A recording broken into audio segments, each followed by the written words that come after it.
The New York Giants had their first media session of their off-season team activities, which means all of the players on the roster are there. They're not really practicing, though. They're in helmets, shirts, light pads, and shorts, but at least it's starting to look like football again. We'll talk about it and what's going on the field next on the Big Blue Breakdown, live.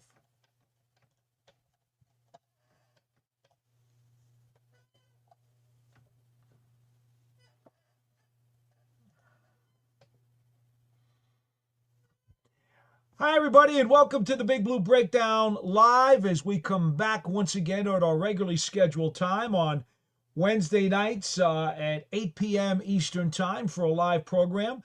Unlike many of the pods that you guys will usually watch over the course of the week, a lot of those are taped and archived, and, you get them on demand, and I get that. But, see, we're an interactive show. What I really like to do, the key to this show, and that makes it different, is that I want to be able to talk to you guys live. I like to run this as a live talk show, whether it's your comments in the chat, which I'm certainly more than willing to answer.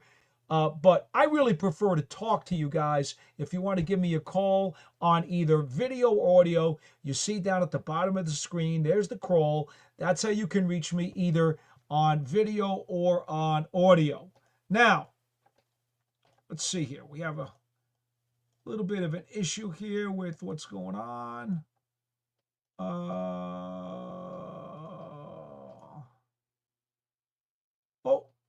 Whoa, something is really wrong here. But hey, you know what? I'll leave this up right now because I can't figure out how to fix it. Okay, so here we go. Let's kick things off. Today, the Giants got on the field. It was a somewhat overcast day down at the Meadowlands. But here's what we got.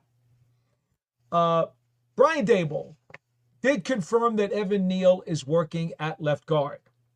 We have talked about this now for quite a while, that there'd be some cross-training going on. And indeed, that is the case. Evan Neal is working at left guard. We found out today there was 100% attendance for the offseason program, which is always a good thing. By the way, it is voluntary, and none of the team representatives for anyone in the NFL are responsible to give you the attendance figures, but the Giants have 100% attendance. However, a number of players are rehabbing various injuries that they either had during the season or had to deal with during the offseason. Therefore, they were not participating. They're being held out as they continue to try to work through their injuries. One such player, in fact, why don't I go through the list of all the players who were a bit dinged up. John Runyon coming off of a shoulder. Dexter Lawrence coming off of an elbow. Malik Nabers coming off of a toe. Andrew Thomas with a foot. All four of those guys among those who are not working right now. There were other players who were also unavailable. A bunch of guys also who are a bit sick, dealing with illnesses. They also did not go. And so that's where we're at in terms of the Giants' status with their players. Paul Dottino, who, remember, is coming off a broken leg when he signed with the Giants during the offseason as a free agent from the New Orleans Saints. Well, guess what? He's running around and looking just fine. Brian Daboll says everything seems to be A-OK with him, and he is doing everything he is supposed to do. Also, other items mentioned by Brian Daboll earlier today. There is a plan on how they are going to deal with each of the quarterbacks. As far as today, it looked as though Wilson, Winston, and Dart split roughly about the same amount of reps. A little bit fewer reps for Tommy DeVito. All three guys threw the ball pretty well. I'd say Wilson, Dart, and DeVito threw it better than Jameis Winston did. But, again, don't put too much into this because these are light pads, helmets, shirts, and shorts, and that's it. No contact. It's really watered down touch football is really what it is. So you have to be very careful about putting too much stock into anything that comes out of these practices. This is more, as Brian Daboll said, it's more about lining up in the right spot, understanding your assignments, and understanding some of your techniques as you get off at the snap. That's the purpose of what's going on with these drills right now during OTAs. The Giants will be back on the field, by the way, on Friday. However, no media availability for that one, so you won't be getting any reports from anybody on Friday. All right, let's see. Let's go over some of the items that we heard about. We'll start with Greg Van Roten. There were 3 players, Van Roten, Javon Holland, and Bobby Okereke, who had media availabilities today. Greg Van Roten, who's been around this league now for over a dozen years, Van Roten really stressed at how Russell Wilson is paying attention to details. Wilson has gone out of his way to familiarize himself with everybody on the team, not just the skill position players, not just the players on offense, but all of the players. It is quite clear that he has embraced the role of leader. He is the quarterback. He understands that a lot of people will look up to him as the quarterback, as the guy who's got to be the head of the locker room. He embraces that. He takes it and he runs with it. He wants to be that guy. He's willing to be that guy. And it's very clear with his work ethic, his physical conditioning. So I'm not just talking about the book work, but I'm also talking about the physical work. And I'm talking about all of the details that he also subscribes to. He is trying to change the mindset, okay?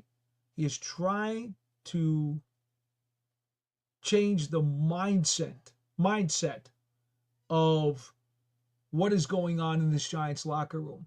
He understands there's a lot of new people in there, whether they're coming from other teams or whether they are rookies. He wants everybody to understand that it's time to buckle up, get your chin straps all secured, and pay attention to details, because that's the way the Giants are going to put a better product on the field. And I think that's very impressive for a guy, although he's a veteran and he has great experience. And obviously, he doesn't necessarily, have to teach himself that. He's trying to set an example for everybody else. And so that's the way Greg Van Roten describes Russell Wilson when he talks about him. And I think, to be frank with you, from being around the facility, talking to a lot of people there, that's just the way Russell Wilson has approached this job. It's not just players who say it. It's people around the building, workers around the building, who cannot be more impressed with how he has taken the bull by the horns and wants to be the guy who stresses detail to everyone. Javon Holland. Now, we know he comes over as a highly priced free agent acquisition from the Miami Dolphins. The key takeaway from him, in addition to talking about Russell Wilson, because everybody's doing it right now, is that he is very impressed with Tay Banks and Tyler Nubin. Now, I get it. He's new to the secondary, and, he wants to acclimate himself, to his new teammates. So obviously he would like to say nice things about them. But I think the interesting part about it is he was talking about those 2 young guys with their enthusiasm and their energy, and quite honestly, their talent. That's the kind of thing that can get a veteran player like Holland even refocused, re-energized, and give him a bit of a spark and add to his drive. And so I think Holland is genuinely expressing a renewed enthusiasm for his game because of these guys. Bobby Okereke said he did not have to have surgery on the disc injury that he suffered near the end of last season, cost him a whole bunch of games. That's good news. He's rehabbed. He's out there and he's doing everything that they're asking him to do. So that's great news. No restrictions on Okereke. He marvels at Abdul Carter's quickness. Now, I've told you guys before, Carter's at about 6'4"-ish, 250, 255 pounds. Well, the quickness on this guy, that's what separates him. He's got Pepper Johnson's body, but with a lot more quickness and even more athleticism. And that's not a knock on Pepper Johnson. Heck, Pepper Johnson was a Pro Bowl player and played in this league for a long time. But that's what we're talking about with Abdul Carter. Certainly a guy with special traits and a very unique skill set, or at least a combination of skills in his toolbox. I think it's very interesting. He played some edge and some off-ball linebacker during today's drills.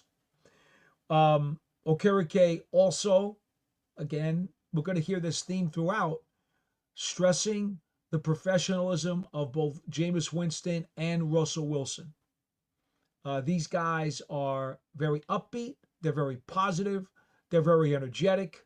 And they're trying to impart as much wisdom and experience as they possibly can on everybody else, especially the young players in the locker room.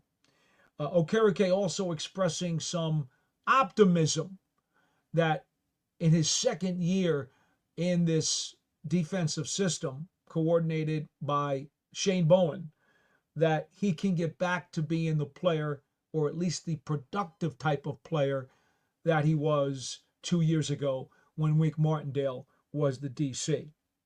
So those are some of the things that came out of the press conference with the players and with Brian Daboll. As far as the play itself, well, let's see. Today they ran deep red zone snaps. Now, red zone is 20 yards and in, as you know, when you're on offense, 20 yards and in. Today they ran deep red zone, which is 10 yards and in. Russell Wilson threw some touchdown passes today. Eric Gray caught one. Darius Slayton caught one. Jameis Winston threw a few. Jalen Hyatt, Slayton, Greg Dulcich, the tight end, backup tight end. He wound up snaring one. Jaxson Dart ran for a touchdown, which, I don't know that they want him necessarily doing that very much right now. I think they'd rather him just learn the routes and the plays, but he wound up running for a touchdown today. Also hit his old Miss wide receiver Juice Wells for a score. Jalen Hyatt also catching a touchdown, as did Turbo Miller out of the backfield. Hyatt's very interesting because it does look like, again, he's gained a little bit more weight than he had last year. Winston and Wilson have both mentioned his name frequently during the offseason. And already what we have seen is at practice, he's getting a lot of reps. And these quarterbacks don't seem to be shy about throwing the ball to him. So, who knows? Time will tell if Jalen Hyatt is able to have a breakout season. Okay. Tommy DeVito threw 3 touchdown passes today to Garner Webb wide receiver Jordan Bly. He is something to watch. He's very quick. He's very small. He's very fast. He's got jukes. He's an interesting prospect, and I think he'd be a terrific practice squad player myself. I don't know that there's room for him in the wide receiver room, but I do think as a practice squad player, he could certainly give you some great scout team looks, and he wound up catching 3 touchdown passes from Tommy DeVito today. So that's pretty much a recap as to what happened at practice and what happened in the press conferences. The veteran minicamp, which is mandatory, again, not that it matters because the Giants have 100% attendance anyway, but the mandatory veteran minicamp, when they ramp up a little bit more, when they're in full gear, that's from June 17th through the 19th. There'll be couple of days of 2-a-day practices, first one in the morning and then later on in the afternoon. And still, they're not training camp practices, okay? Remember, they're still ramping up trying to get things together. At least they'll be in uniform, but there still will not be contact and tackling and all of that kind of stuff. So, we're still a ways away before the Giants get to training camp, probably sometime in the third week of July, when they really get to go at it. We will have to go through this mini camp from the 17th through the 19th. Then there's going to be a dark period. Everybody gets sent home for summer vacation. And then when they finally get to come back the third week of July, that's when it really starts to happen. That's the first true preparation for everything. All right, so that's what we have for you in terms of today's comments, in terms of what happened. And again, I just want to make sure you guys understand. This is something that I know you're hungry for, right? You want Giants information. You want to know the Giants are on the field. You want to know they're getting closer and closer to the regular season. But in all honesty, you need to take almost all this stuff outside of the actual hard news about, injured players who are rehabbing. That's legitimate news. The fact that Evan Neal is working at left guard, that's legitimate news. But a lot of this stuff, in all honesty, you got to take with 5 wheelbarrows of salt. There's just not a lot of beefy takeaways from what is going on right now. But I get it. Everybody's hungry for it.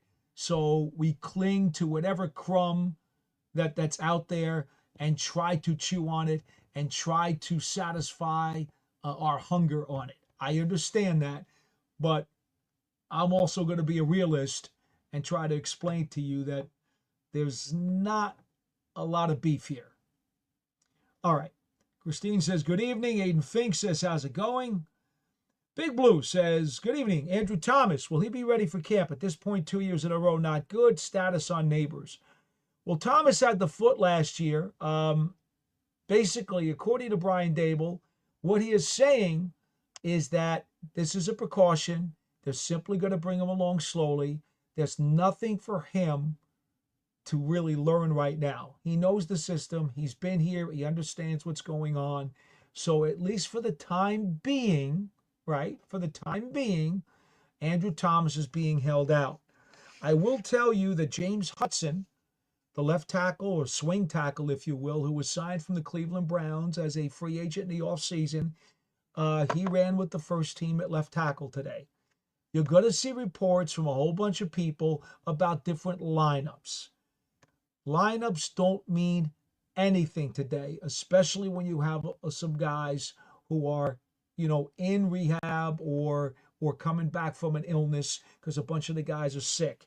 So I will give you this offensive line with the first team just because I know there are people probably begging for it. Hudson was at left tackle. Aaron Stinney was at left guard. Yeah, Aaron Stinney, he came back as a free agent during the offseason and didn't play much last year, but when he got in there, he was okay. He was the starting left guard today. JMS at center, Greg Van Roten at right guard, and Jermaine Illuminor at right tackle. We also saw quite a bit of Joshua Ezeudu at left tackle, Evan Neal at left guard, Stone Forsythe and Marcus Bowe over at right tackle. Okay? So for those of you interested in the offensive line, and I understand why you would be, the offensive line's been a concern for a lot of years. Those were some of the names and some of the spots. But please don't jump to conclusions, okay? It's just not worth it right now. As far as Nabers is concerned, Big Blue, the way Brian Daboll explained it to us, Nabers actually injured his toe during the season last year. He labored with it down the stretch. They are being very cautious and very careful during the offseason just to make sure there is no aggravation. So while he was there and there is 100% attendance, they did not put him outside into any of the plays, the snaps, or any of the stuff that they were doing. There's no sense in making him do that right at this point. And as far as who might participate of the injured or ill during the mandatory June minicamp, Brian Daboll would not commit any of those players to that. Why should he? He doesn't have to. And clearly, he was not going to commit to what the plans were for any of those players once training camp starts in the third week of July. James O'Keefe says, hi. Christine says, 100% players in attendance. She likes that. And I understand. You should like that. It's a good sign for a team that's trying to climb back to respectability. And think, did you leave the facility for one's different background? I got a whole bunch of different backgrounds here. I got library backgrounds. I got facility backgrounds. I got a bunch of them. I have no idea what's going on with the program tonight. But for the moment, we're going to steal this one. This has that 3D look, right? That 3D look that you've seen on recent network broadcasts where they bring out that handheld camera into the end zone when a guy scores a touchdown. And you see the player is like clear in 3D and then the background is all blurry. I thought, well, why not? I'm going to go with that for the time being. I hope it's not making anybody dizzy, but that's what I'm going with for right now. Mikey C says, the beginning of the Dancing Bears, Thomas and Neal. Well, you know what? I don't know. I truly don't know if the Evan Neal experiment to guard is going to work out or not. If it does, great. It'll be better for Evan Neal and it'll be better for the New York Giants. If it doesn't, there's a lot of other offensive linemen in that room who are going to want to try to fight for snaps. So we'll just have to see how it all shakes out. Yeah, James O'Keefe, fresh milk when you need a Mr. Tech. Certainly much more techie than I am, that's for sure. I'm more of a hardcore football guy than I am a techie guy. That's 100%.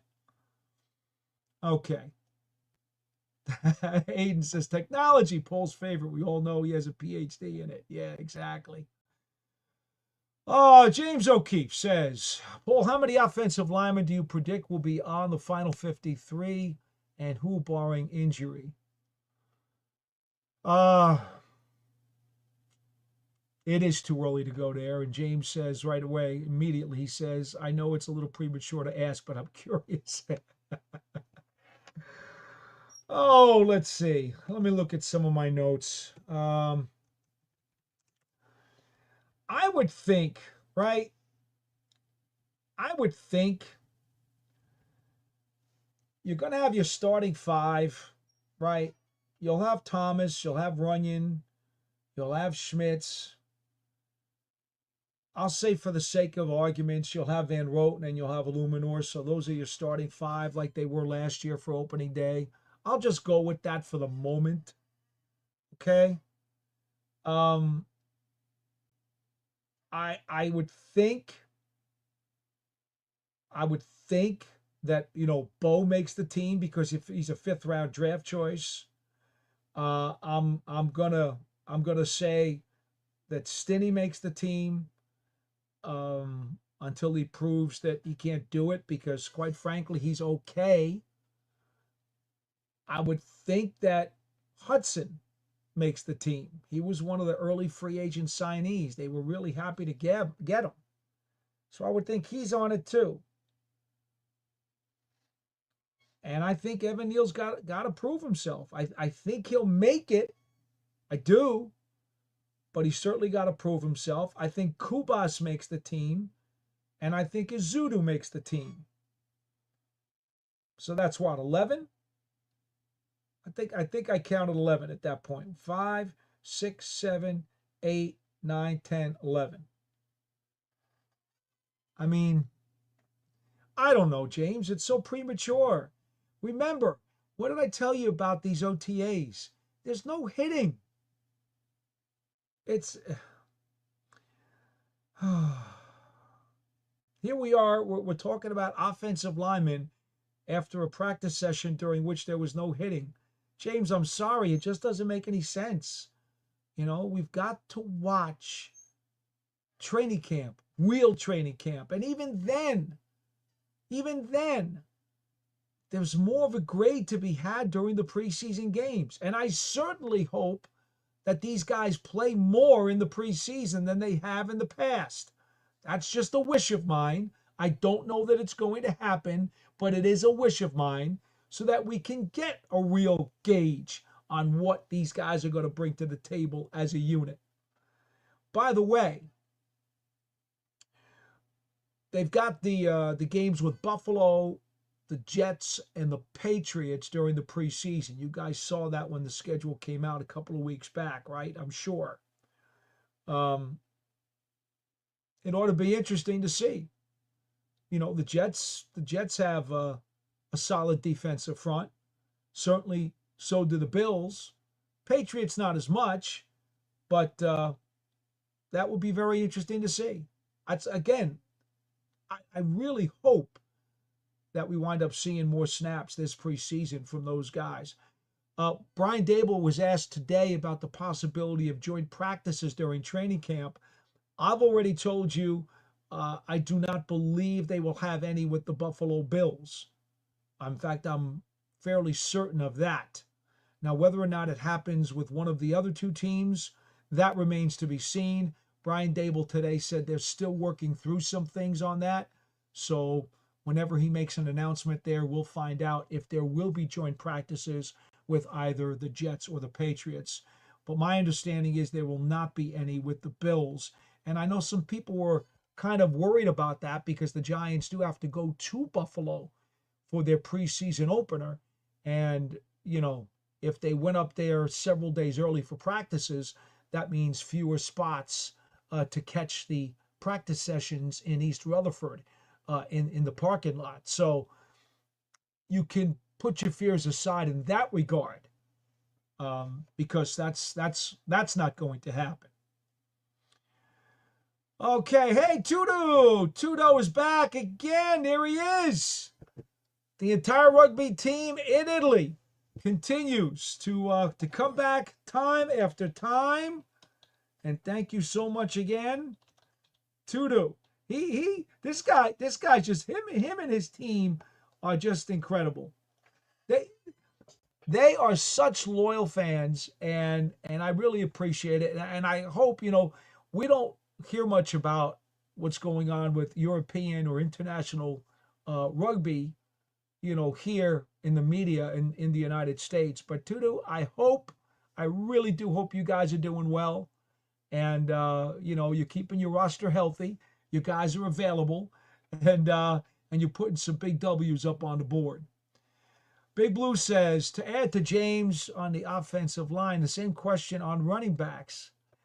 Look, here's what I'll say about the running backs, okay? I do think the Giants will keep 4. Now, which 4? Scatterbo's going to be here. Tracy's going to be here. And Singletary's going to be here. This is why I love preseason games, folks. I love the preseason. Most people don't. I do. Because I want to see the battles for the roster spots.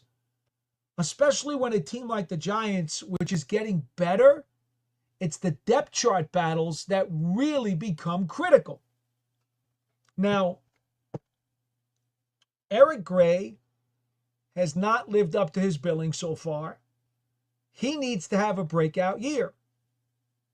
Dante Miller is a running back who has blazing 4.28 speed, showed some flashes last year, was on the practice squad. The Giants brought him up and activated him to the 53 as a reward for all of his hard work during the season. And he's back. And quite frankly, I'm really curious, more so about him right now than Gray, because he hasn't had the ability to show very much being buried on the practice squad. At least Gray has played in some NFL games. So right now, I'm looking at Dante Miller and saying, I'd love to see him get a lot more reps in camp. I'd love to see him get a lot more reps during the preseason. Is he a guy who can steal the 4th spot on the depth chart? I don't know.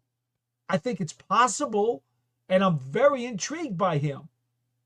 At the same time, I'd love to see Eric Gray bust out and be the kind of prospect that we thought he was when he was drafted by the Giants in the 5th round of the 2023 NFL Draft. So that's my take on that. Now, there is a running back. Oh, let's see. Where is I have a very intriguing running back on this team.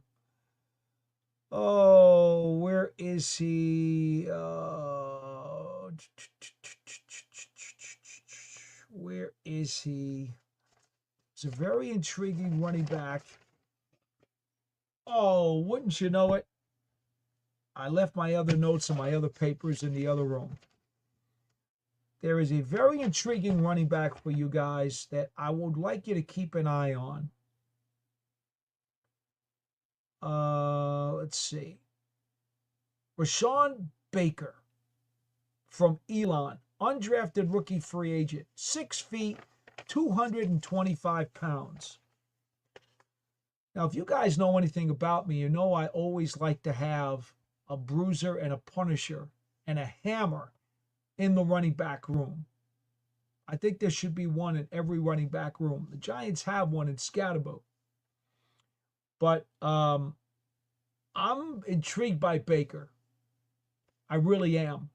And I think he is a very likely practice squad candidate because I think there's a developmental prospect there that I hope sticks on the practice squad. All right, let's see. We got a lot of folks in the chat saying hello to each other, and that's fine. Christine says we need to see it on the field. Yes, we do. There is absolutely no question about that. We do need to see it on the field because we have not seen a lot of stuff on the field.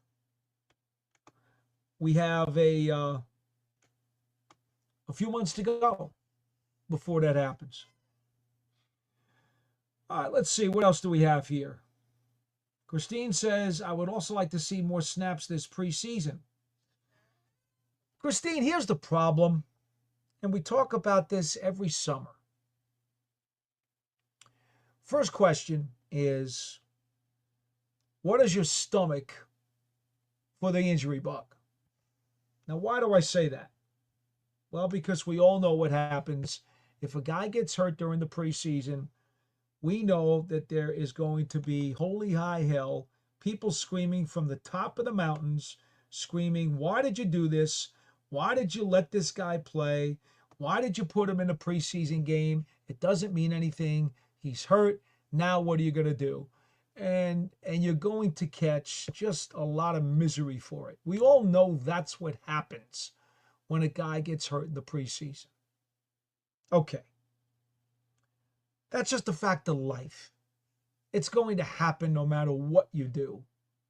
Okay? Anybody gets hurt, even if they play one snap, you're going to catch that kind of grief. It is my personal belief, and strictly my belief, and everybody does this differently.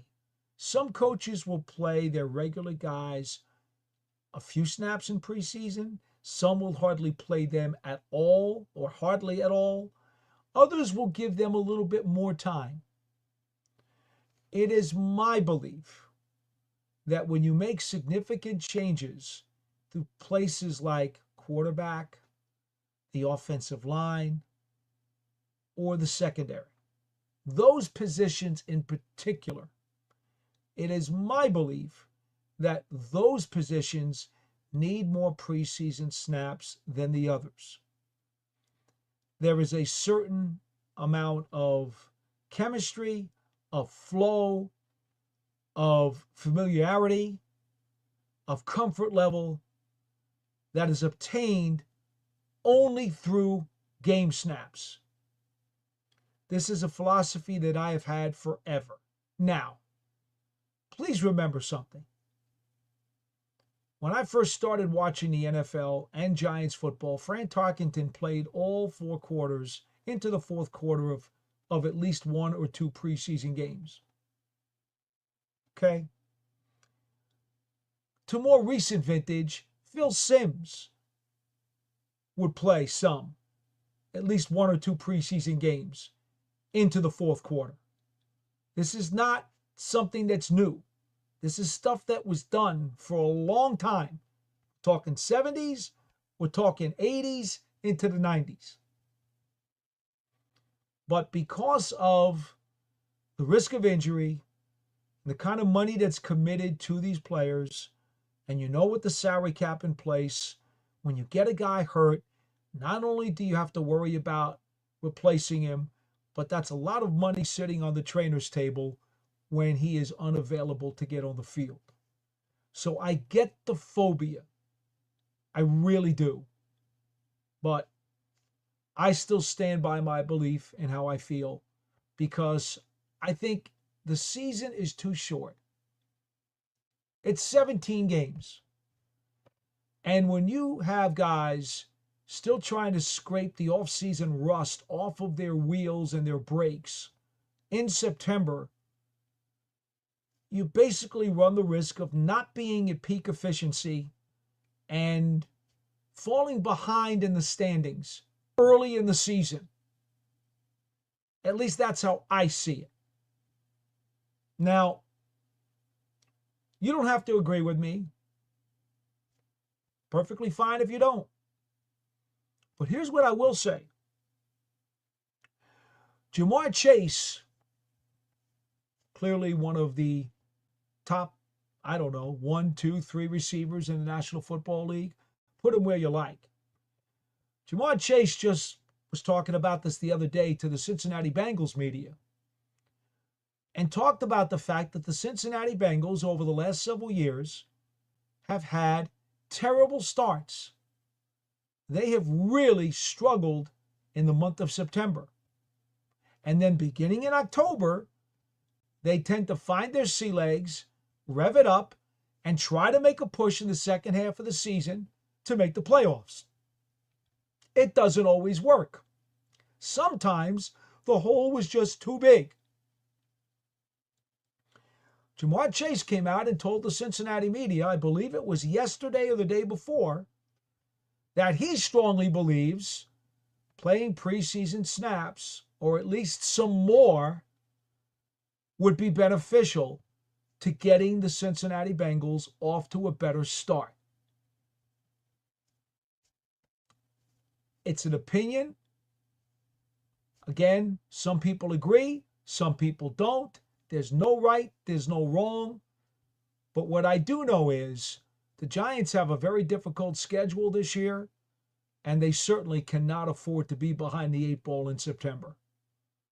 And that's what's happened in most of the last decade. So I would like to see them get off to a much better start. And I think one of the ways to do that is to play more snaps.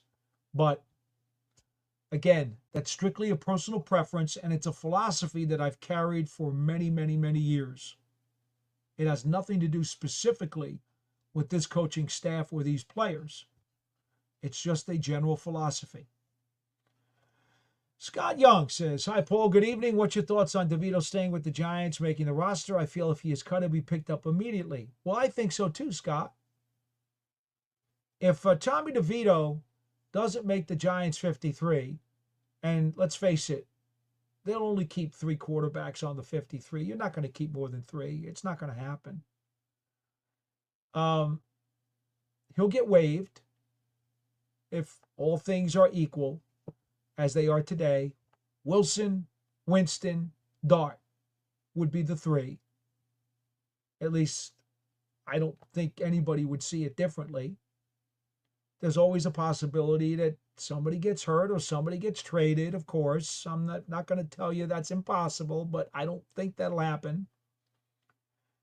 And then DeVito's going to get claimed on waivers by another team, and he'll go there, go on their 53, and continue to move forward.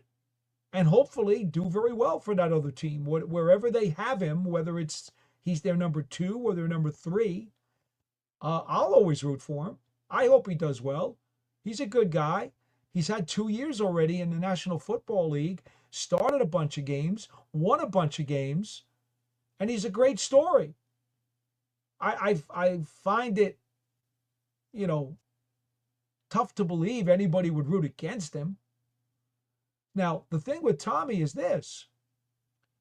If he does clear waivers and nobody claims him, which is always possible, I think he's good enough that he'll get taken. But if he clears waivers, then the Giants have the opportunity to re-sign him to the practice squad where he is QB4. I think they would do that. I don't know that, but I think they would do that.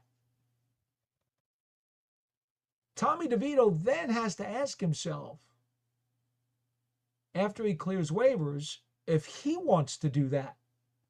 Or would he rather be a free agent and perhaps sit and wait to pick and choose another place to go, either on their practice squad because he thinks there's a shorter path to getting back onto a 53-man roster, which he may feel, certainly has a right to feel that way, or maybe even sit out for a week or two until teams shuffle through their final roster machinations, and maybe somebody decides that after waivers are cleared that they would want to sign him and put him on their 53 anyway. So there are decisions that would have to be made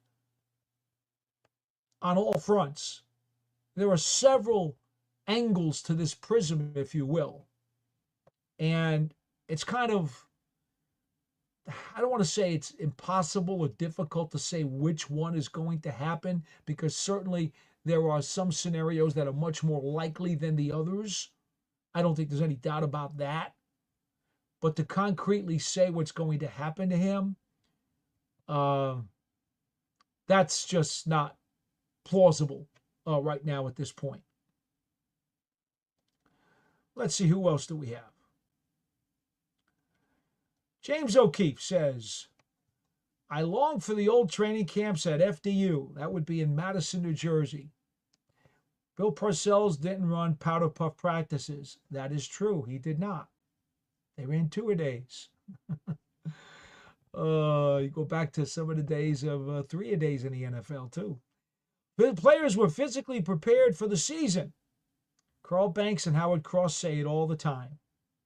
Well, that is true, James, but, to be fair, okay, I don't want to just always talk about the past and how great the past was, because it was. But here's what I would say to be fair, okay? As athletes got bigger, stronger, and faster, and injuries became more and more of an issue in the game, and let's face it, it's a very hard physical game. And guys, they do get a pounding, and it does take a toll on them. The Players Association decided that maybe for the overall general health and the amount of snaps that a player might be available for the season to increase, they should try to come to an agreement in the CBA with the owners to lessen the load of how much of a beating these players take during the offseason. That's the crux of this whole thing. I do believe, and let me make this clear, I do believe the off seasons of yesteryear that we're talking about were probably a little tougher than they needed to be. I do. I think they put those guys through an awful lot. I was at those practices. I saw it firsthand. I can't tell you how many guys would hurl their cookies and lose their lunch on the field because of fatigue, because of heat, because of just the physical brutality of the game. That really doesn't happen anymore. When they used to run gassers at the start of training camp to see if guys would be in shape. And some guys would just fall down. They wouldn't make it to the finish line. They were a mess. They were huffing and puffing. They just couldn't do it. See, in those days, James, it's important to remember many players didn't keep themselves in shape year-round like they do today. These guys are finely tuned athletes, and in many cases, they're a business unto themselves. So it behooves them to spend the entire offseason keeping themselves in as good a physical condition as they can, so that when they get back to their respective teams, they're already a pretty oiled machine. Back in those days, that wasn't the case. A lot of players didn't really fine-tune themselves during the offseason and didn't do the kind of work during the offseason that would get them prepared. So the primary purpose of training camp back in the day was to get these guys back into shape, back into condition, because a lot of them kind of fell off the scale, if you will, a little bit. They went off the beaten path. Today's football player, today's NFL player, for the most part, understands what he's got to do during the offseason to keep himself in much better shape, in much better condition. And so therefore, when they finally do get back and report, I do think that there are legitimate reasons to pare back some of what they did 30 years ago. I do. I don't think all of the two-a-days are maybe quite as necessary as they might have been then. Okay? I'll go there. I think there would have been a happier medium somewhere in the middle, rather than all of this flag football and touch football stuff. I would like to have seen them do more than what they're doing now, but that's not the way it was negotiated between the owners and the players union in the CBA. This is what was negotiated, so this is what we have. But I do think it is definitely fair to say that they could have found a more middle ground, if you will, in terms of what they did with these players during the offseason and how they prepped them in the spring and in the summer training camp. That's my take on that, James. But I do understand. And yes, Carl and Howard, they talk about yesteryear. But I even think if you sat down with them, they would also say, and I know Carl says this because I've talked to him personally about it, and Howard as well, it was probably a little overdone then. But again, let's be clear. The players union negotiated the terms of the offseason programs with the owners. This is a conversation that gets done when the new CBA comes up every so many years. And they have to figure out, okay, what are we going to do? How are we going to make this work? This was negotiated. So if you don't like the way it is, well, then you can point fingers at everybody involved in the makeup of that CBA and say, well, look, all of you guys agreed to it. But that's just the way it is. Now, remember this too. The players union gets driven a lot by older veterans. You know, guys who've been in this league for a longer period of time. Those are the players who are going to want to cut back on as much off-season stuff, and at training camp, they're going to want to cut back as much as possible because these guys have been through the wars. They've been in the league for 4, 5, 6 years, whatever it is. So they're looking to preserve their bodies as much as possible and take it easy as much as possible during the spring and summer months. They feel like they'll train on their own and they'll get it done that way, and they don't want to necessarily be put through strenuous spring or summer practices.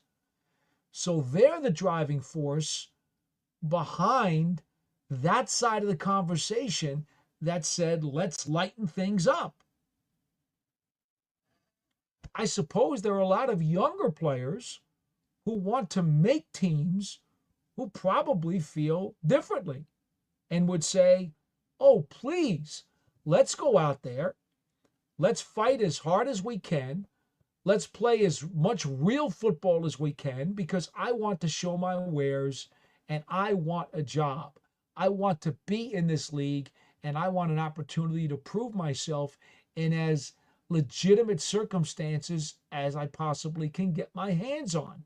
I'm sure a lot of young players feel that way, but they're not the ones who kind of push the cart when the players union goes into those negotiations. All right, James, I went a little long on that, but it's certainly a very interesting dynamic, and it's a fair question. And for people like you and myself who do remember the throwback days, I don't want people just to say, oh, they're talking about the throwback days and they just wish it was that way again. No, there's a lot of thought and a lot of logic and a lot of consternation that goes into what is the right amount. Doesn't matter if you like it, James, or I like it. This is the way it is. It's been negotiated. Christine says, but sadly, the rules have changed regarding practices. Well, again, that's what we just talked about. James O'Keefe comes back and says, let's see. We need to hit the ground running with this schedule. A strong start to the season is imperative. Well, you're talking about on the road against the Washington Commanders and the Dallas Cowboys in the division. Oh, get off to a bad start, especially if you lose those first two games. And I'm not saying the Giants will, but if you do, you're not just 0-2 in the hole. You're 0-2 in the division in the hole. This is why I always prefer division games later on in the schedule. I will never favor division games up top. Because if you slip, it's awfully hard to climb up that hill, which has basically been greased with butter. That's what happens when you lose division games early. Then, of course, there's the home game with the Kansas City Chiefs. No picnic. And the Los Angeles Chargers. Also no picnic. I say this, right? I always say this because coaches love to break it down into quarters, James. Wouldn't it be great, to be 2-2 in the first quarter, the first month of the season, every single year? Be no worse than 2-2. I always say that's your minimum bar. You want to be at least 2-2 in the first quarter of the season. Because if you do that, you've doggy paddled through the first month, and basically, where are you? You're at 0-0, right? Because you're 500. And now it becomes what used to be a 12-game season. Well, now it's a 13-game season. And now you've got your sea legs. You have found out what you are. You've shaken off and scraped off all the rust. And your guys can just go out there and play ball and do what they're supposed to do. Right? Well, that's how I've always looked at it. The problem here with two division games right out of the box, let's say you're 2-2, but your two losses are to Washington and Dallas. That's not the same 2-2 as if you split those two games and split the two games against the AFC. The old 2-2 theory now for the first month of the season takes on a whole new picture because it's not just go 2-2, it's which two do you win and which two do you lose. That does become important. 2-2 with two losses in the division is not as good as either two wins in the division or splitting in the division. Obviously.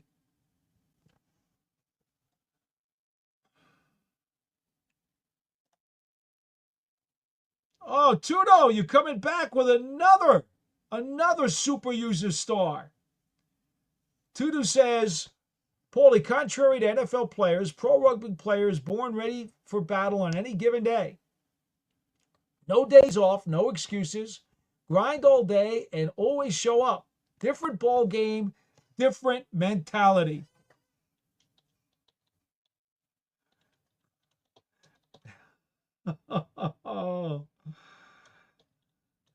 You know, it's funny too, though. I think sometimes we miss the point, right? We miss the point. And that is this. Competition, no matter what sport, baseball, basketball, football, whatever the competition is, these guys are fighting for their lives. In football, you don't have the guaranteed contracts. Yes, I know Kirk Cousins has one, but you don't have guaranteed contracts. You do have bonuses, which does guarantee certain amounts of money to players. And contracts can be written up in certain ways where it virtually guarantees, because of the economic penalty to a team, that a player is going to be on the roster for the upcoming season. So I want to just put that little asterisk in there before I go any further. But really, in all honesty, unlike in baseball, where they have so many guaranteed contracts and, even in the other sports, a bunch of guaranteed deals. The truth is, every year when you come back, you do have to earn your spot on the roster. Now, to the other side of the coin that says, go with the current system, go with the very light off-season program, to the other side of that coin, you're right. If you're going to have a light off-season program, you're now increasing the responsibility on each one of the players who are on your roster to bust their butts on their own, okay, on their own, because there's not a whole lot of stuff going on in the spring and until you get to training camp. You're telling those guys, go to the pass rush schools, go to the offensive line schools, because they have quarterback schools, tight end schools, offensive line schools. There's a bunch of these independent schools that are being run by former NFL greats who hold seminars during the off season to allow these players to come in.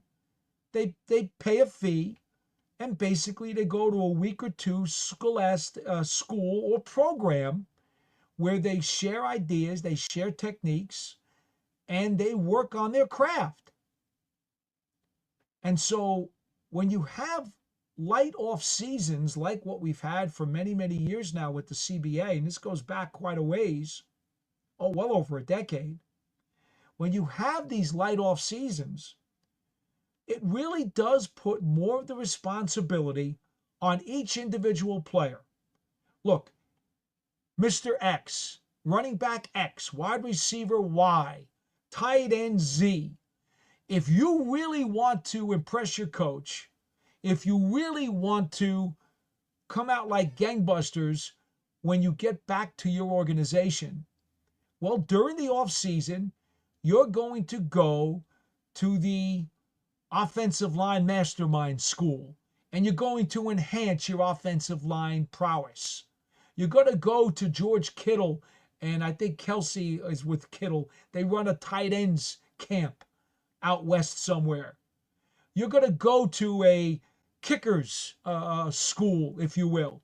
Enhance your kicking, whatever it is, whatever position you play. Okay? I believe Von Miller, if I'm not mistaken, and DeMarcus Ware are part of a pass rush program that they run for fellow NFL players during the offseason. What you're doing is you are putting players in position, and you're saying, hey guys, guess what? okay? We have a much lighter off-season program these days. We implore you, on your own, at your own expense, but on your own, see what you can do to enhance your skills. Go to some of these positional classes. Go. See what you can do so that when you come back here, you are a better player and you're more well-oiled and ready to go. And when players don't do that, and most players don't, some will go to those schools and those classes and those seminars. Some will, but not nearly as many as they should. Now, that's on them. So, James, to the other side of this coin, if there are players out there who are that serious about their craft and that serious about their profession, and of course, they didn't come out of last season badly beaten up. I don't want to criticize any player who's coming off of an injury in 2024 and say, well, they should have gone to one of these things. Well, no. If they need the time physically to rehab and get themselves right, obviously, it doesn't make sense for them to go to one of these things.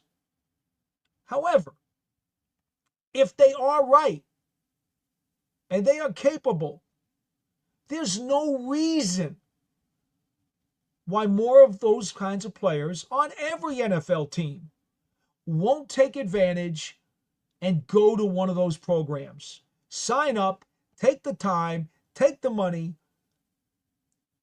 go there and improve your skills, make yourselves a better player and a better pro so that when you do come back, you will have at least a couple of feet forward in getting the ball rolling. I do want to make that point because, James, that's the other side to the coin. It's not like because it's a light off season, thanks to the CBA, that these players can't do something on their own to make themselves better. They can. They have options. But it's on them. All right. Isaac Moore says, I feel we have to be more aggressive and stop playing pity-patty close to the vest. I'm not sure I totally understand in what aspect you mean, Isaac, to be frank. But if you want to explain that, or you want to come on, make a call, a video call or an audio call, maybe that'd be great too. Christine says, definitely need to start the season strong. Yeah, for sure. Let's see. K-Saint says, didn't hear Darius Alexander's name mentioned in any reports. Was he practicing? Well, yeah, Darius Alexander, the Giants' third-round pick, defensive tackle out of Toledo, has been very impressive. But, K-Saint, here's the problem. As I just said to you earlier, there's no contact in these things. It's very hard. In fact, it's not hard. It's impossible. It's impossible for a defensive tackle in these types of OTA-like practices to really show anything to the naked eye on the sideline that's going to make you ooh and ah and draw some reports, in the media. It just is. Now, the coaches know, the scouts know, because they know the plays that were called. They know what the snap count was. They know what the play was. They know what the assignment was. And so even though they're not playing a real snap, where does he line up? Is he timing the count correctly? Is he moving his body parts correctly for the technique that they're teaching him? Those are the kinds of things that players like Darius Alexander are getting graded on at an OTA practice. But as a casual observer on the sideline, we don't have access, obviously, to the plays, the technique playbook that he is actually looking at or he's trying to mimic. It's it's really impossible. About the only thing that any casual observer can do from the sideline, short of being part of the scouting department or the coaching staff, the only thing that we could do as a sideline observer is to watch the guy's body language to see if he's carrying himself confidently or if he's clearly indecisive or upset with himself, or if the coaches are constantly going over to correct him. Those are things we can see. We can also see the guy's physique in terms of, does he look like he's in shape? Does he look like he's been eating too many cookies during the offseason? We could see that. We could also see his general quickness when they're doing drills. We can see how fast, how agile is he. Those are the kinds of things we could tell. Now, I will tell you, it was quite honestly during the rookie minicamp that Darius Alexander stood out in his drills. For a man who's about 6'4", 6'5", 300 plus pounds, he has length, he's proportioned well, he looks to be in very good shape, and he is incredibly athletic and quick for his size. This is why a lot of people say that he reminds them of the style of player that Leonard Williams was when the Giants brought him in from the Jets and then eventually moved him inside to be a three-technique pass rushing defensive tackle in passing downs as part of the sub package.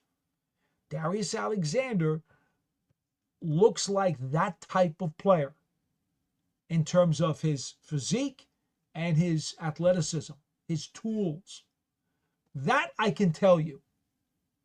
But beyond that, we got to wait till training camp to really get a gauge as to how well he will shed, how well he will use his power, how much he will use his secondary moves and his recovery skills, how much he will use his pursuit. This is stuff that's just not obtainable right now. Ahmad Duda can finally watch live since the Knicks aren't on Wednesday for a change. Ahmad, how do you think I feel? I not only second that motion, I 10 times that motion, Ahmad. And by the way, I don't think the Knicks are done. I just don't. I'm sorry. I just don't. All right. Scott Young. Paul, why do you think most NFL teams don't use a two running back set, meaning a fullback and a running back in the backfield? That seems to have disappeared. Why? Well, almost half of the teams in the NFL have now gone back to stocking a fullback on their roster. Not very many of them necessarily deploy them very much, right? We know that San Francisco does. We know that Baltimore does. I can't think offhand of another team that deploys a fullback as often as they do. I haven't seen last year's snap count stats that indicate deployment of fullbacks and how often teams have done it. But those two teams immediately come to mind as two teams that deploy fullbacks at least a lot by today's standards. Scott, it comes down to this. Because offense has been the name of the game in the league now for several years. And why do I say that? Well, because every time they change a rule, they change it to favor the offense. They want more speed. They want more quickness. They want more explosion. They want more points. That's what the league wants. And so what happens? When the league starts fiddling with the rules to do all of that stuff, teams, coaches, offensive coordinators in particular say, okay, so what can we do to get more speed, quickness, and jukes on the field? Well, what do you think happens when they do that? The fullback gets to bring his butt to the bench or gets flat out cut and doesn't have a place on the roster. It's just that simple. You also have teams that are more willing to use a tight end as an H-back and will use some pseudo fullback stuff in their scheme, utilizing that tight end in that way. You'll remember Rhett Ellison was used that way in Minnesota when they had Adrian Peterson back there. And then Ellison came to the Giants. Daniel Bellinger has done some of that type of stuff on occasion for the Giants since he's been here. That's really what it comes down to. Now, I will tell you this, Scott. You know me. I've been doing this program for a bit now, and you also know all the years I've been around. I would prefer a fullback on a roster, but that's no surprise to any of you, is it? I would love to see one fullback in every single running back's room, but that's just not the way the game has gone. It's morphed away from that. I remember years ago, one of your standard calls, if you listen to Marty Glickman doing New York Giants football on the radio, back in the early 70s, Marty would have Tarkenton coming up under center, and he would talk about working out of the pro set. Well, the pro set meant there was one running back behind him to the left and one running back behind him to the right. Oftentimes in those days, Tucker Frederickson would be the fullback, believe it or not, and Ron Johnson would be the halfback. I could go through a whole bunch of other names for you too, but just for the purposes of this discussion right here, Tucker Frederickson and Ron Johnson would be in the pro set. And it would be the quarterback and then two split backs behind the quarterback, two split backs in the backfield. That was the pro set. And either one of those guys could carry the ball, go out for a pass, block for each other, or pick up a blitzer and block for the quarterback. But that's not the way the game's played anymore. So, why? Nature. The game is morphed because of the preference for offense and speed. The game has morphed away from that style of attack.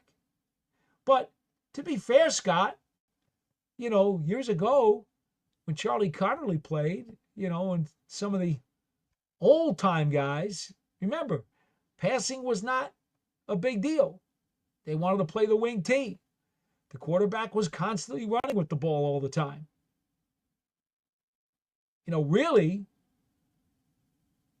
the modern passing game really took on a whole new level with the advent of the American Football League, the old AFL, back in the mid-'60s.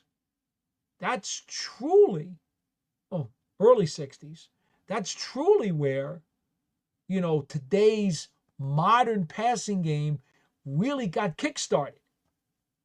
The AFL wanted a more explosive league with an awful lot of passing, deep throws in particular, because they wanted to be exciting and they wanted to provide a different flavor of football than what the NFL was doing. That's really what kickstarted the modern passing game as it eventually morphed into what we see today. Quote says, K-Saint, he is sick, they were saying. Oh, you're talking about Darius Alexander. Yeah, well, a bunch of players were ill. I told you that earlier. A bunch of players were ill today and did not participate. But my point to you is what I'm saying about the position. Darius Alexander or any of the other linemen, the point holds. Alexander himself had a terrific minicamp, though. And that's what I wanted to impart to you. Armand Duda says, the amount of back-to-back away games they gave us is ridiculous. Hmm. Oh, man, you got to help me out with this one. Why are you so troubled by it? The Giants don't have more than two back-to-back road games during the entire season. Um, I don't think that's so bad. The league, the league in general, has a policy to try to avoid giving any team three straight road games. That's one of the poison pills that they will tell you they try to avoid at all costs. Um, I don't know. Back to back with the Commanders and Cowboys. Okay, I'm looking at the schedule here. That's not so terrible because the Commanders is a very close road trip, and the Cowboys is not a terrible road trip. Besides, you know you're going to make that one every year anyway. Uh, Broncos, Eagles. Yeah, Denver's kind of a long road trip, and then after a week after, you have to come back and then go to Philadelphia. Well, you know, at some point you're going to have to go to Denver anyway. Maybe the good news is that you're only making a bus trip down to Philadelphia after coming back from a long trip to Denver. I think if you want to look at it that way, that's not so bad. That's kind of a positive way to look at that. In weeks 12 and 13, they play Detroit and then Monday Night Football against the Patriots. Well, Patriots is another very close road trip. That's not so bad. And that's it. There were three back-to-back road trips, and each one includes a very short trip. One has Washington, one has Philadelphia, one has Foxborough. Armand, the more I think about it, the more I'm going to push back on you. I don't think that's so bad at all. Actually, I think it's pretty good. All right, let's go somewhere else here. Let's see what we got.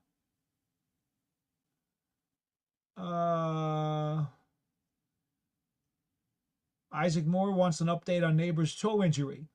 Yeah, well, what we were talking about is that he injured his toe during the season last year. Brian Daboll told us that today. It's something that lingered.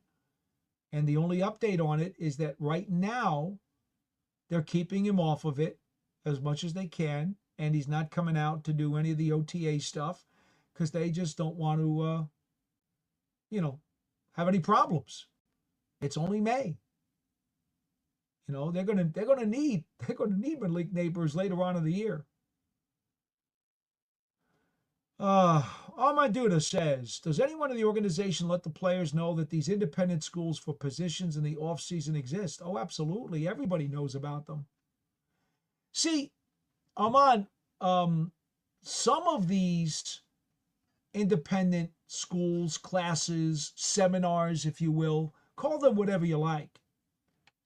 Some of them are run by former coaches, right? Position coaches in particular, offensive line, coaches, defensive backs coaches, kicking coach, special teams coaches. Some of them are run by former coaches who are now no longer employed by a team, and they still want to stay busy in the football industry. Some of them are actually organized and run by former players. And then some are actually by current players. Like I said, I believe George Kittle is the one who kind of conducts the tight end seminar that is run out. I think it's in Arizona, if I'm not mistaken, but don't hold me to that. That's the way it works. Everybody in the league knows about these things. And if a player is going to go to one of these sessions during the offseason, what they'll usually do is coordinate with their position coach when they leave at the end of the season. And the guy will go in and say, okay, coach, what's our situation here? What do you want me to do during the off season? What do I need to work on? Where did I improve? Basically, give me a progress report on where we stand going into this off season. And the assistant coach, the position coach, will give him a recommendation. Hey, you know what? I think you need to work on your footwork. I think you need to work on your power. I think you could work on your speed. Some guys go to martial arts classes or boxing classes to improve their foot speed or their hand speed, or for that matter, just their bendability. Some of the martial arts classes will help with bendability or just in general their conditioning. So, yes, everybody in the league knows about these individual sessions that are run around the country during the off season. Now, I don't believe that any team technically says, oh, so-and-so player, I think you should go sign up with such and such a school. I don't think anybody does that, if that's what you're asking. But what I do believe, what I know, is that a position coach will say to player X, hey, there's a tight end, George Kittle's running that tight ends thing out west. One of the things you'd like to work on is, getting off the line of scrimmage with that initial block and being able to disengage and get out into your pass route. That's something I'd really love to see you work on. You might try working on that some during the off season. Well, now put 2 and 2 together. Figure it out. Let's be smart about this. Coach says I need to work on X. I'm going to work on X. And if I, can attend that session, whoever's running it, wherever it is, and they're going to work on X for me, well, it seems to me that makes an awful lot of sense for that individual to work on X. Sometimes you have to take responsibility for your own house. You can't always expect somebody to fix it. Sometimes you just got to fix the roof yourself. And that's what I'm saying about the players. I may think that the off-season program is much too light, and that's fine. But now it's the responsibility of the players to take on the extra initiative to do what they have to do to make themselves better players.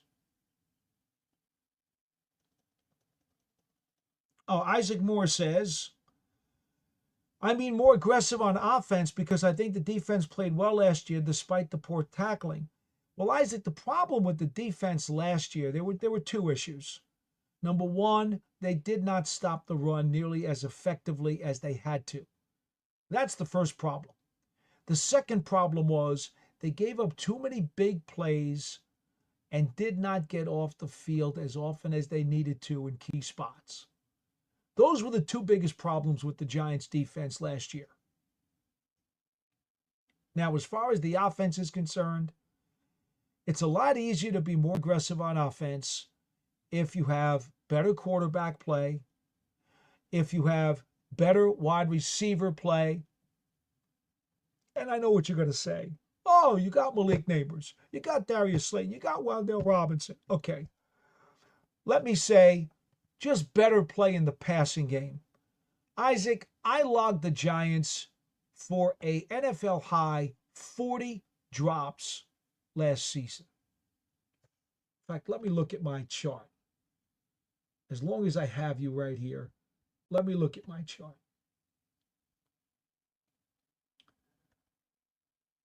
Drop passes. Yep, here we go.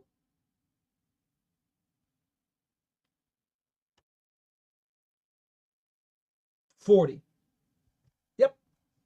I had the Giants with 40 drops last year, and I believe by anybody's statistical calculations, there are some services that will do it. I keep my own. I believe the 40 would be an NFL high. 16 of those 40 drops were first down throws beyond the sticks. That's my own stat that I keep. I don't know that any other analytical company keeps that, but I do. It was not good. So, let's just make something very clear here. The quarterback play for the Giants was not as good as it needed to be last year, but the skill position players contributed to some of that lackluster production. So you want them to be more aggressive on offense? Well, guys have to produce at a more efficient level. They got to get better play from the offensive line, better play from the quarterback position, better play from the skill positions who will hold on to the ball more frequently. Okay? Isaac, this is a multi-pronged thing now. Okay? This is not just as easy as you think. It's not just, let's just fix this one thing. No, this is a multi-pronged thing. Isaac says, take more shots downfield, etc. Well, again, to take shots downfield, what do you need? You need an offensive line that will give the quarterback time to get those shots down there. You need a quarterback who sees it and has the confidence to get it there, and then obviously physically make the throw. And then you need the guys on the other end of the ball to make the catch. I mean, it sounds so elementary, right? It sounds really ridiculous when you break it down. But skill position players need to make plays for their quarterbacks. How many times week in and week out do you guys watch highlights of NFL games, other games around the league, and see, or for that matter, you watch another game at 4:30 after the Giants game is over at 1 o'clock. And in that game, you'll see 5 different occasions where a skill position player, whether it's a running back, a wide receiver, or a tight end, made a play for the quarterback, won a 50-50 ball, deflected a ball to himself and caught it, made a diving stab on the sideline and hung on instead of dropping it when he hit the ground, didn't let it go through his hands when he was in the end zone. Time and time again, you will see these clips of passes that are snared by other teams' skill position players. And say to yourself, well, how many of those plays did the Giants' skill positions make today? Oh, yeah, there was one really nice catch by Nabers. Maybe it was a nice one by Slayton. Maybe Robinson had one too. Maybe not. I don't know. But more often than not, when you watched the weekend highlights and you saw the terrific catches that were being made, and in some cases, just routine catches that were being made that the Giants did not make. It's not the failures of the Giants' passing attack, okay, in 23 and 24 were not solely on the quarterback. Please make that very, very clear in your own minds. There's a responsibility here of the guys on the other end of the passes to make the plays. Catch the routine passes, and then make enough of the difficult catches to make your passing game more effective.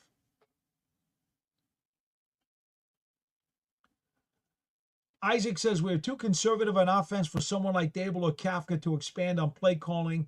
We were bad on big plays. I'm not even going to deal with the play calling aspect, because I see fundamentally how poor the execution was. If they're not getting the plays physically done correctly, it's pretty hard to point a finger at the play calling. Okay? It really is.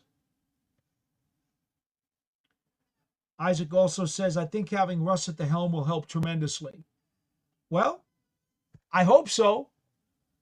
Russell Wilson certainly has a ton of confidence. He's been around this league a long time. and he's put up a Hall of Fame level career. And we know he's one of the best deep ball throwers that the NFL has ever seen. So, yes, that's why he was signed to be the starting quarterback this year, because he's going to enhance the passing game. But again, catch the ball when it's thrown to you. Wilson can put it there, but they got to finish the play for him. It hasn't happened enough in recent years with this New York Giants team. Also got to make sure you give him time to throw it.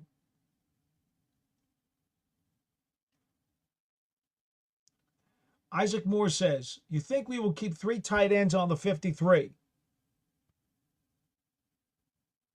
I do. I don't think it's going to be 4, but I do think it's going to be 3. Armand Duda says, definitely keep 3, but we have 4 at the moment. Isaac Moore says, Dulcich is probably out. That's a good question, Isaac. I'm not so sure. And then he says, even though he played with Russ. Here's the issue, right? You know that you're going to have Theo Johnson, and you know you're going to have Daniel Bellinger. Now, both of those guys have competent two-way skills. Both guys have some blocking capability. Johnson's more dynamic in the passing game than Bellinger is. Who's the third tight end? Now, what do you do there? You drafted Fedoni. He's 7th round pick, though, so, you're not wholeheartedly obligated. But they took him for a reason, and he obviously has a unique skill set with his height and his length. You have Greg Dulcich, former UCLA tight end, who was a mid-round draft pick a few years ago by Denver, was highly thought of in the passing game, but because of an often injured start with the Broncos, wound up getting himself cut. Giants picked him up last year. Midseason, didn't really have much to do at that point, but he was picked up as a future. The reason they picked up Dulcich was because they wanted him in camp this year to compete for a job. Yes, he did play with Russell Wilson in Denver. He is a dynamic pass receiving threat as a tight end if he can stay on the field. Then you have Manhurts, who is easily the best pure blocking tight end in the room. So how do you want to make up that tight end? I ask this of you folks. What would you want out of your third string tight end? Would you want him to be a blocker like Manhurts? Would you want him to be more of a pass catcher like Dulcich? Or do you want him to be more of a developmental tight end like Fedoni? Remember, he missed a couple years at Nebraska because of 2 ACL injuries. So he hasn't played a ton of NCAA college football. The last 2 seasons he played, he did well, enough that he was on the Giants' radar. But you have to feel, after missing 2 years of college ball, he's raw. So who should that third tight end be? The blocker, the pass catcher, or the project, the prospect, really, if you will? He's more of a prospect because he was drafted. That's a good question. I think that's one of the most fascinating battles for me that we're going to watch at training camp. The fourth running back is going to be a fascinating battle. The third tight end is going to be an incredible battle. That's why I love the preseason. I know most of you folks don't. I do. I want to see these guys. I want to see them take snaps so that you can figure out who belongs. Armand Duda says, I could see them keeping one of the practice squad if they don't get claimed. Scott says, Paul, do you ever think they'll expand NFL rosters to possibly maybe 60, make the squad instead of a typical 53-man? The only way that the rosters are going to expand is when the league goes to 18 games, which I think will be within the next 2 years, maybe 3. The players will probably want to get more players on the roster. The players union will. Excuse me. I think they will. Will they get them? I don't know. Right now, having well over a dozen players on the practice squad, something that obviously was created because of COVID, and allowing more freedom of movement of those players, I think coaches really like that.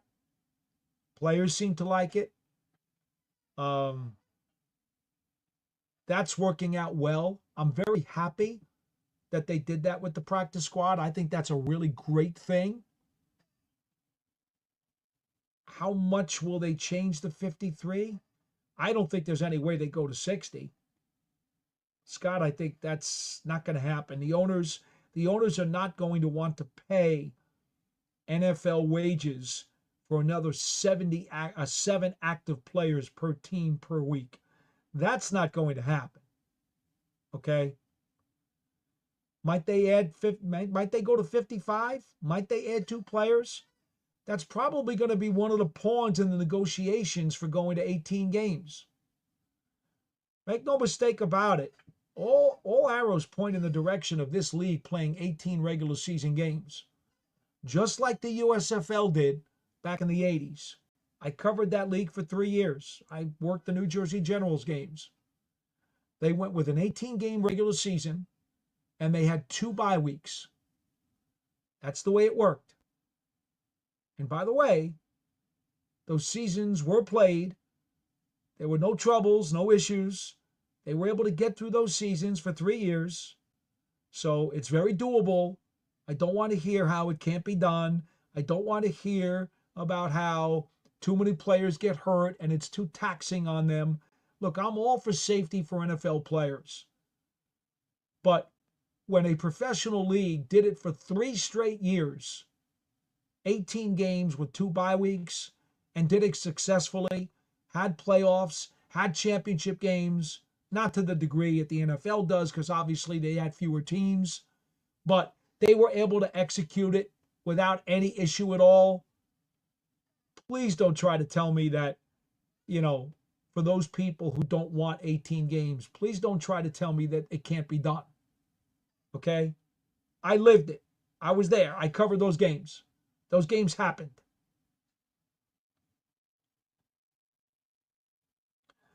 Armand Duda's upset, says after October 9th, the Giants have only 2 games until after December 1st. Well, I'm looking at the schedule now. And what do I see here? October 9th is the Eagles. Yeah.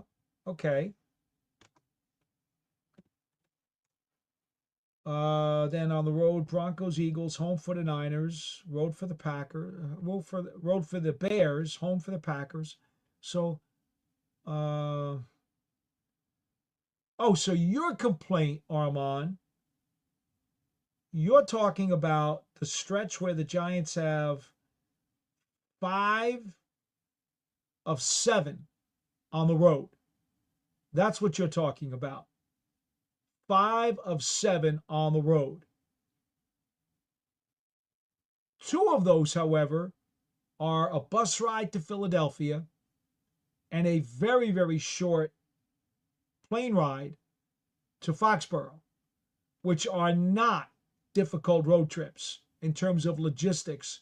When coaches and players talk about the logistics of road trips, Foxborough and Philadelphia are 2 of the easiest trips that the Giants will make all season long. So, to be honest, I'm not really screaming about that, Armand. I'm sorry.